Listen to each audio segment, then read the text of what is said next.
Here we have a SAT math question. Okay, let's go with the question. So there is an equation given over here, that is x times a positive 2 equals to 12 times x positive 1. If the above equation has no solution, what is the value of a? Okay, now let me write this equation as this. That is x times a positive 2 equals to 12 times x positive 1. Okay, now let's consider the stuff on the left side over here. So here two terms are multiplied, x and a positive 2, and we know that the multiplication is commutative. Since the multiplication is commutative, even if I change the order of the terms in a multiplication, the result will not change. So now I'm going to change the order of the terms over here. That is, I'm going to write a positive 2 at first and x next. On the right side, I'm going to distribute this 12 to x and positive 1. When I do so, I'm getting 12x positive 12. Okay, now let's consider this equation. It is a linear equation in one variable x. Whenever a linear equation in one variable has no solution or it has infinitely many solutions, then the coefficient of x on the left side, the coefficient of x on the right side must be equal.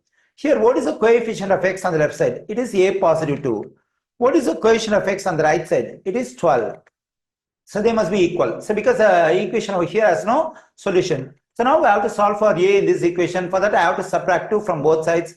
When I subtract 2 from both sides, the positive to negative will cancel out. I'm getting a equals to 10. Okay, now I got the value of a. The value of a is 10 in this question. Okay, anyways, let's verify our answer. For that, what I need to do is I have to plug in a equals to 10 into the given equation. Then I'm getting x times 10 positive 2 equals to 12 times x positive 1.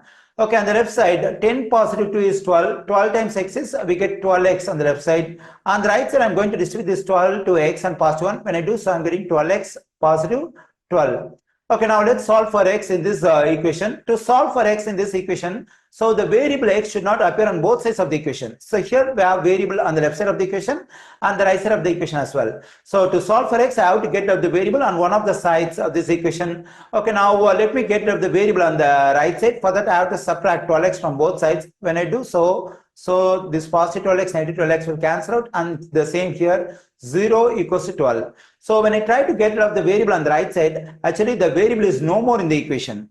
When I try to solve a linear equation in one variable, and if the variable is no more in the final step of the solving process, then we have only two possibilities. One is the equation has no solution, and the other one is the equation has infinitely many solutions. So it depends on the final step of the solving process.